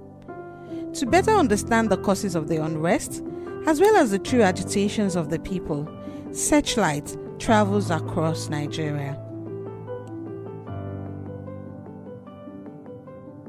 The bandits, I use the dark place, the forest place, to hang around. When our drivers reach there, they will come out and start shooting them. In fact, if I can give an estimate, I can say that in a week we used to treat not less than five gunshots. I look people and people living under siege. Now, Owerri is too hot. No rest of mind. Kò sí fọkànbalẹ̀ kankan fẹ́ anybody. If you sleep now, sleep with one eye closed, one eye open. Be vigilant. This is Igbora for you.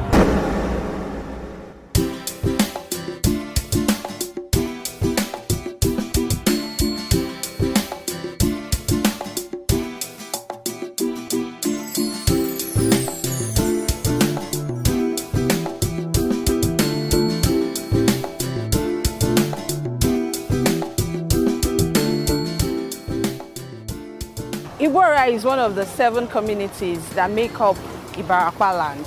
Ibarakwa land comprises of Igangan, Erua, Ayete, Takpa, Idere, Lanlate, and Igbora in Oyo State, Nigeria's southwest region. There is a long-standing history dating back to the early 20th century between settler herders who are mostly of Fulani descent and local farmers in the Ibarakwa axis. Recently, however, coexistence has become increasingly problematic as the communities are now plagued with kidnappings, farmer header clashes, reprisal attacks leading to the forceful ejection of Sarakins and Fulanis in the area. I have been back home here in Igbora since January because of the armed herders and farmers crisis that has been rocking nearby villages and farms. Although the Sarakin Fulani of Ngongo, Salihu, was evicted in January on accusations that he was helping evade justice, not much has changed. There are still incidences of kidnappings and attacks on farmlands. This is Shekere village in Igbora. We live in fear. I do come earlier in the day and could enter the farm. You would find their cattle eating crops, and when confronted, they attack the owners of the farm. If perchance they meet a woman unaccompanied on the farm, she could be raped. There is no safety on farmlands. The nomadic ones are moving around.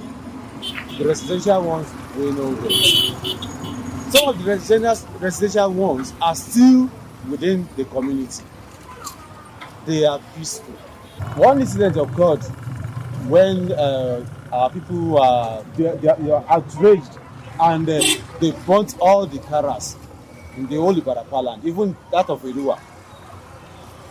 In the border here now, there's no kara again. If you had burnt all the karas in the whole of Ibarakwa land, I want to think that Kara is a place for residential Fulani. No, Kara is a spot, a market for them to come and buy and sell. So you have burnt. Do you know? Come, their economic spots. Let me tell you some things about that Kara. Some things we discover about that Kara, especially that of Igora here. That spot is a spot where they do hide their ammunitions. And in the night like this, they will pick up those ammunitions, go out, kidnaps, rob, anything they can do. And when they come back to town the following day. Kabir, you've done a lot of work out of the Ibarakwa land. What did you see? What do you know? Can you share your first-hand experience? Not just in Igbora, not just in Lanlate, not just in Oyo State, but from my experience across the Southwest states, I realized that most of the killings, the kidnappings being perpetrated are being done by the Bororos, who are mostly referred to as foreigners. Some of these Bororos, they come into the country through Benin Republic, some through Cameroon, and you get to realize that in the essence of it all, some through Niger, that many of them are not the traditional Fulanis. And the reason is this. We've had cases where traditional Fulanis, those who are Nigerians, some of them who came from, who are from Kwara State, also alleged that they have also been kidnapped. They've also been victims of the attacks of these persons. Most times, those that perpetrate this they don't even have any cattle. All they have is gun, sword, and other weapons. The violence doesn't end there. Nigeria is faced with the Boko Haram insurgency in the northeast, banditry in the northwest, armed separatist agitations in the southeast, amid communal clashes in the Middle Belt, southwest, and south-south. Increasingly, violence between herders and farming communities is spreading from Nigeria's central belt southward, while kidnappings are rife nationwide. What exactly led to this? When you see a failure of this scale, of this magnitude, and spread right across the country, the first thing that comes to your mind is that somebody somewhere who has responsibilities to secure Nigerians has failed in their duties. There's no other explanation for this. So we have a country that is poorly run, poorly governed, and therefore unable to master the requirements of securing both citizens and the country itself. That is the first one. The second one is that there are a lot of opportunistic criminal activities going on. People understand the weaknesses, they perceive a weakness at the level of the state. They think the state is weak or the state is incapable of protecting citizens from all sorts of attacks, bandits, kidnappers, insurgencies, insurrections, secessionists, irredentists. All these people actually exist because the state has not been able to assert its obligation and responsibilities to protect its citizens. And they are emerging and increasing by the day.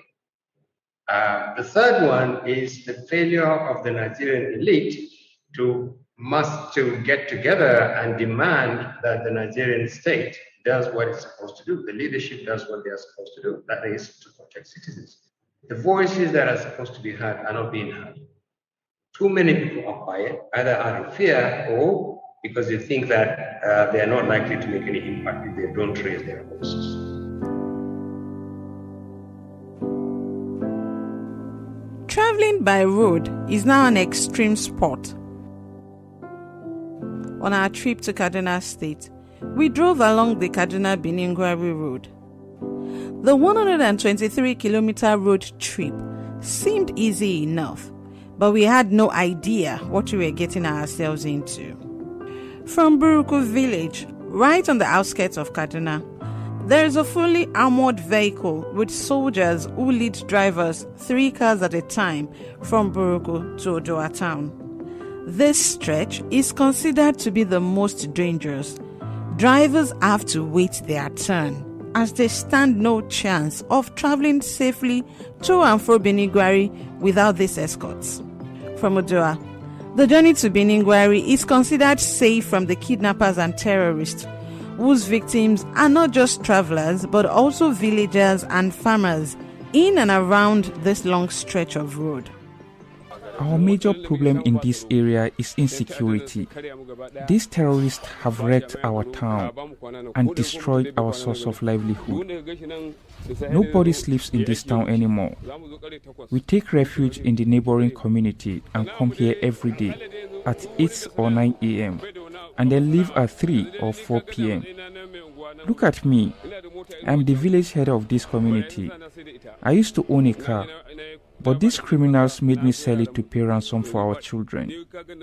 I can't estimate how much we have paid to bandits as ransom because this community has been attacked more than 25 times.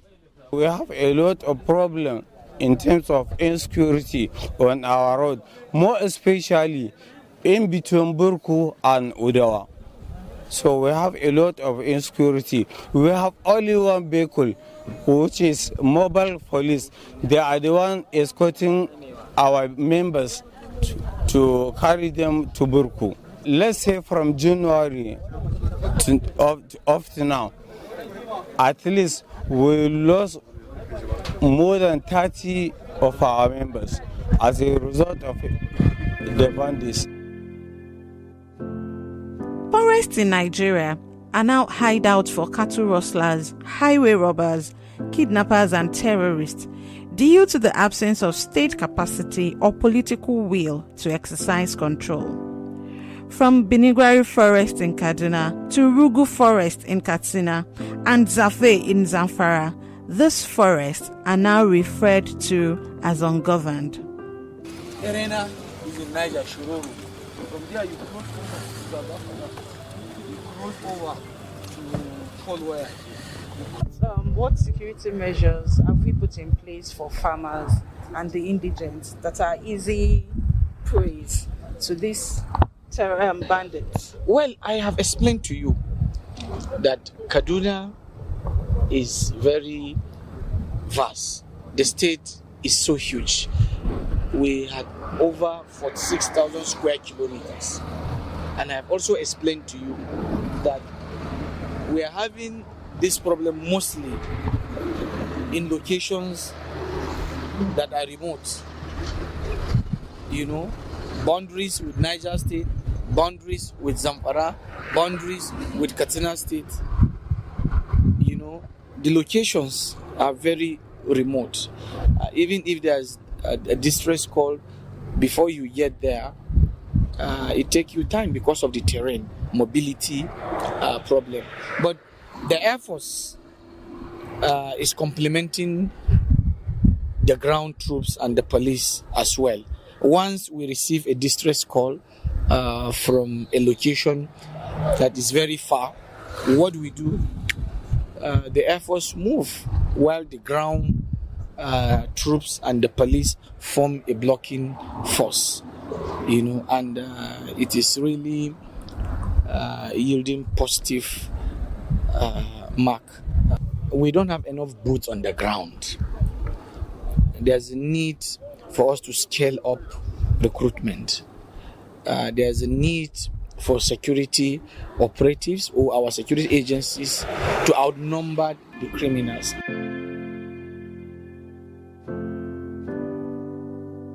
We are not relenting. We are working and we are making progress. In the first quarter of 2021, we were able to neutralize 64 bandits. Our schools, just like our roads, have become hotspots of violence. Across northwestern Nigeria, from Zamfara to Kebbi, Kaduna and Niger, About 1,000 students of primary schools, secondary schools, and even universities have been kidnapped since December 2020. Most have been released after payment of ransom, while scores are still being held in forest camps. Some of these students have died in captivity, and some killed during the abductions. Earlier this year, after the kidnapping of students at Government Science College, Kagara, Niger State, I asked the governor, Malam Abubakar Sani Bello, if a state could guarantee the safety of school children. No one can guarantee that unless we have the numbers, the manpower of security personnel required. The Niger State, for example, during the military administrations, Niger State had 14,000 policemen. Today we have 4,000. Same Rafi local government where this kidnapping took place, Kagara town itself has less than 10 policemen. So how will it work? How? What magic could you do? We don't employ or employ policemen.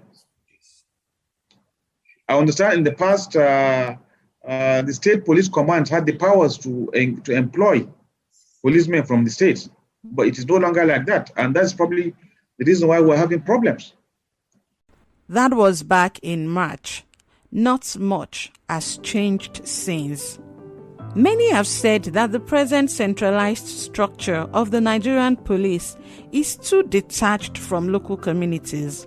A vote conducted by NOI polls indicates that many Nigerians are in favor of state policing to bring security closer to the people.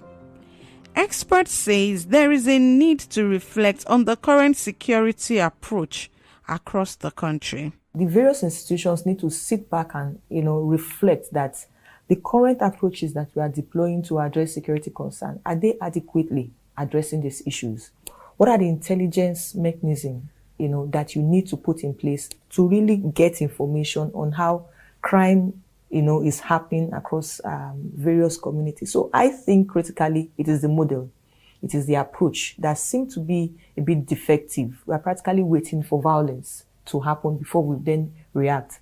We talk about community policing, especially for the police especially. I keep making reference to the police because they have the mandate when it comes to internal security. Community policing is very important. Then intelligence-led policing. We are not emphasizing that so much. Intelligence-led policing is that strategy through which you just want to get intelligence of what is happening in a certain community. In the southeast, insecurity takes a different dimension. According to authorities, agitators for the indigenous people of Biafra, IPOB, a separatist group campaigning for Biafra independence, have been responsible for a spate of attacks on security forces and innocent people since December 2020. Olu, a local government in Imo State, has become a flashpoint of trouble in the region. On the 25th of January 2021, many Hausa-speaking traders in a market in Olu were going about their business when gunmen invaded the area, killing some and setting shops ablaze. It is very, very unfortunate that this kind of thing would happen in 21st century Olu, 21st century Imo, 21st century Nigeria. People are not happy with the things, with the way this country is being run.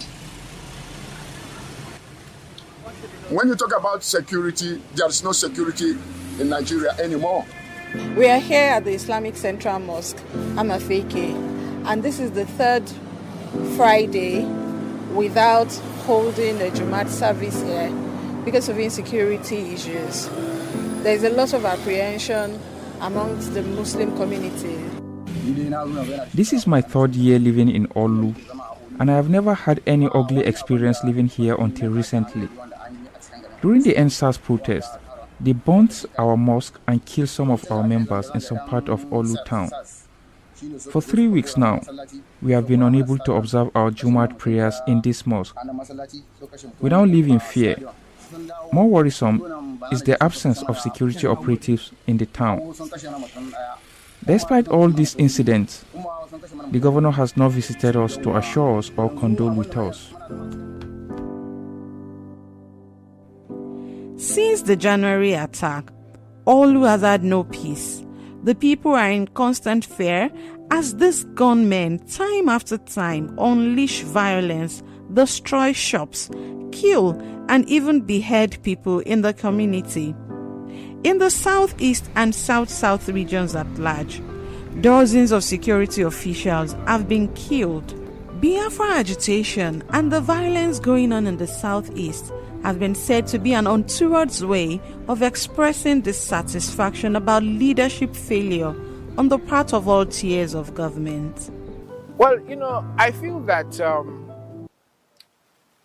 there are many voices in the conversation to deal with the disaffection that people have about the Nigerian state. There are many voices, and evidently his is just one of those voices. But that may not be the optimal route to go. There are so many benefits of a functional, democratic, sound constitutional state. But where there are imperfections, you will now begin to see the voice that Nnamdi Kanu echoes or propagates.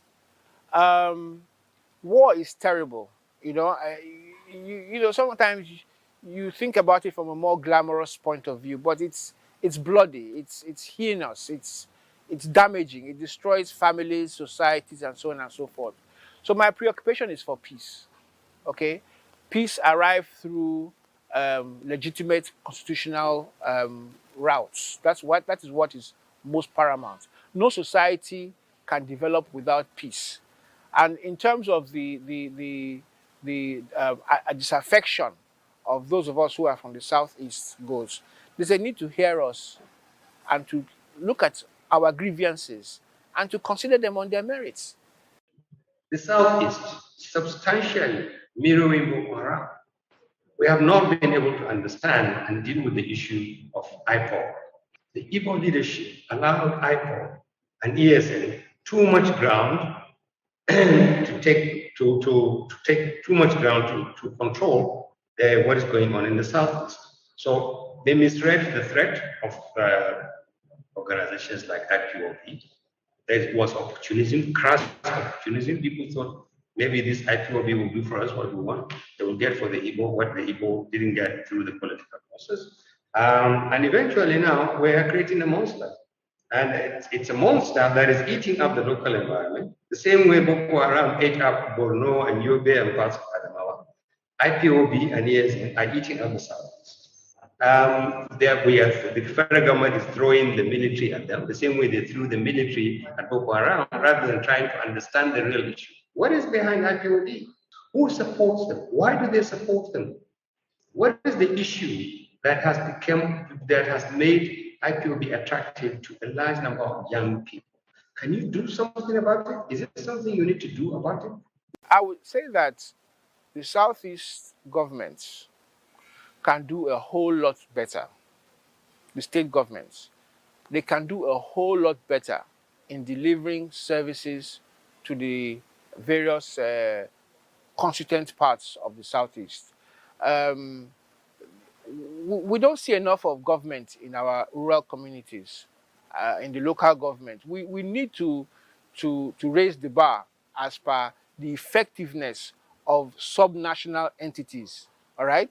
Once we've gotten to a point where we can say for certainty that the state governments are operating optimally and delivering their own share of the governance dividend, then we can look elsewhere to seek inputs. But state governments in the Southeast need to up their game. The Nigerian police force, on whose shoulder the responsibility of protecting the nation lies, is unable to perform its basic functions, forcing the Nigerian military to step in. A society gets the kind of police that it pays for. Over the years, successive administrations have not made the connection around policing and development. So they just see the police as, oh, that is the police, and not critically putting it in a position of primacy, because people need to be safe internally first. You need to take care of the internal enemy before you begin to look at those ones that are threatening you on the outside. So over the years, there's been consistent underfunding, which is very, very critical. You want to undertake police operation, it has to do with funds, it has to do with state-of-the-art technology, equipment, and all of that. And then the manpower, less than 400,000 police personnel. Currently, police a country of over 200 million. So what it means is that there is inadequacy somewhere. The police right now is overstretched. The country is very big and diverse. And then if you look at the scale of insecurity that is happening, it changes rapidly. So what it means is that the security landscape is not constant. You understand? So the police is trying to really grapple with all of this in the midst of very meager resources in terms of training, in terms of equipment, in terms of manpower, and every other thing. Government's approach in trying to address some of these inadequacies by the police has been to set up committees, police reform committees.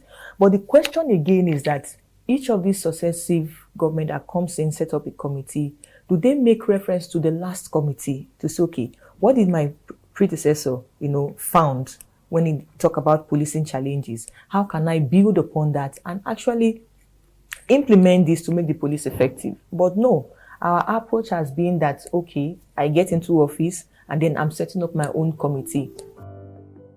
Though the carnage isn't over yet, in more recent times, the joint military effort of the Nigerian Army and the Nigerian Air Force has recorded more success in combating terrorists and criminals. In the last few months, the synergy and jointness among the three services has been cordial and overwhelming, which has resulted in the decimation of most of the criminal elements we have in this country. While Nigeria may or may not reform its police soon, critics say the new conception of security now places emphasis on human and non-military variables, saying even the best of soldiers and policemen may be unable to maintain security in a country with a whopping 33% unemployment rate. Nigeria cannot solve its insecurity problems in isolation of other developmental issues. Where we go from here depends on our ability as a people, a government, and a nation to make the urgent steps needed to pull our country, Nigeria, from the brink.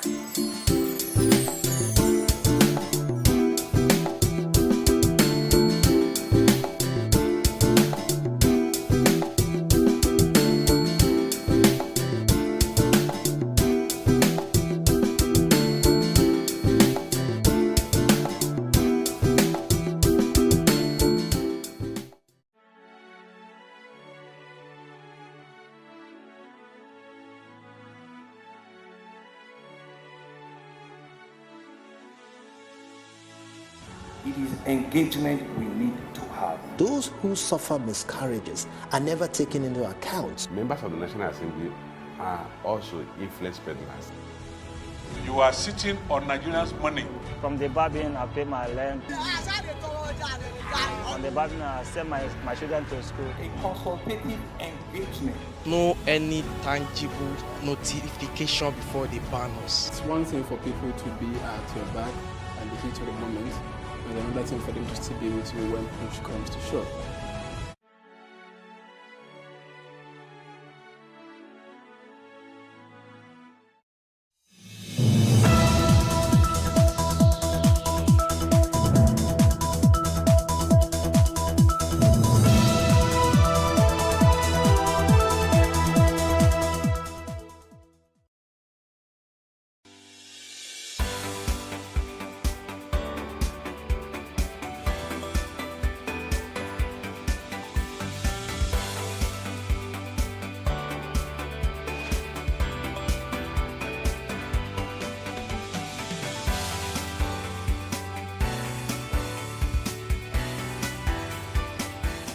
The vibrant Nigerian startup scene has been buzzing with energy as young entrepreneurs take center stage in shaping the country's economic landscape. With a population of over 200 million people, Nigeria offers immense potential for budding business owners who dare to dream big and chase their passions. We will examine the world of youth entrepreneurship in Nigeria, exploring the various avenues and support systems available for aspiring entrepreneurs to kickstart and grow their own businesses. From government initiatives to private sector opportunities, we will uncover how young Nigerians are harnessing their creativity, resilience, and ingenuity to carve out successful paths in an ever-evolving market. The entrepreneurial spirit is alive and thriving among the country's youths who are eager to make their mark on the business landscape. A factor contributing to this growth is technology. Now, despite these positive developments, challenges persist. Limited access to funding remains a major hurdle for many aspiring entrepreneurs. Additionally, infrastructural deficiencies can hinder business operations and scalability. Welcome to Business Insight and Plus TV Africa. I am Justin Akadonye.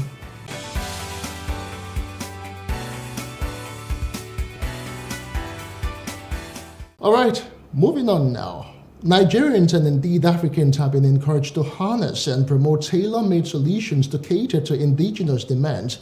This advice was given on the sidelines of a graduation ceremony for Nigerians who underwent training on semiconductor design by Chip Lab. Details in this report. The semiconductor technology stands as a cornerstone for modern economies, and as such, investing in this domain could unlock substantial foreign exchange earnings through localized processing of raw materials and export of semiconductor products. Olafadinro and Yen Choi are two visionaries who have pledged to redefine the landscape of technology in Africa and by extension the world. With the Chip Lab cohort, they have trained young Nigerians on chip design. On the sidelines of the graduation, they speak more about their drive. So what we're doing is essentially bringing Nigeria and Africa to the table to build the AI custom chips.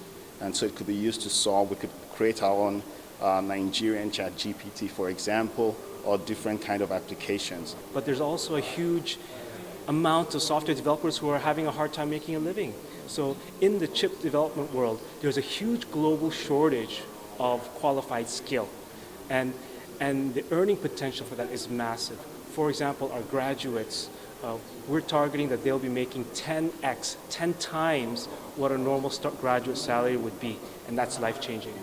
Chairman of the Nigerians in Diaspora Commission, Abike Dabir Erewa, is here to show the federal government's support. She gives insight on the enormous potentials Nigerians, both home and abroad, possess, as well as what this feat means for the country. Nigeria will be exporting microchips to other parts of Africa. So we should support and encourage young Nigerians like this that are talented, and they're all over the world. So that's why we're here. And I believe in him. I believe in the young generation of Nigerians, both at home and in the diaspora. What we need to do is encourage them. No doubt, this venture has the potential to stimulate job creation, elevate local content development for the international community, and also bolster a more resilient economic environment. They're looking to keep that talent here in Nigeria. That's kind of the intent behind the idea. And so I think by keeping the talent here in Nigeria will allow for any number of issues to be looked at, considered, and ideally solved. We want Africa to be the forefronters in building chips in this part of the world, and we want Nigeria to be the country leading that thing, leading it. So that's the reason why we decided, okay, let's start something that has to do with chips design, and also we want women, at least 60% of women, to be part of this movement, because if you know very well, women pay more attention to details because designing chips involves details. In all, the idea is providing a solution to the global skills shortage, as graduates of the academy would work with top microchips and semiconductor industries in the world. So welcome back from that one. Now, straight now to our discussion proper. With access to smartphones and internet connectivity becoming more widespread, young Nigerians are leveraging digital platforms to launch innovative businesses across various sectors.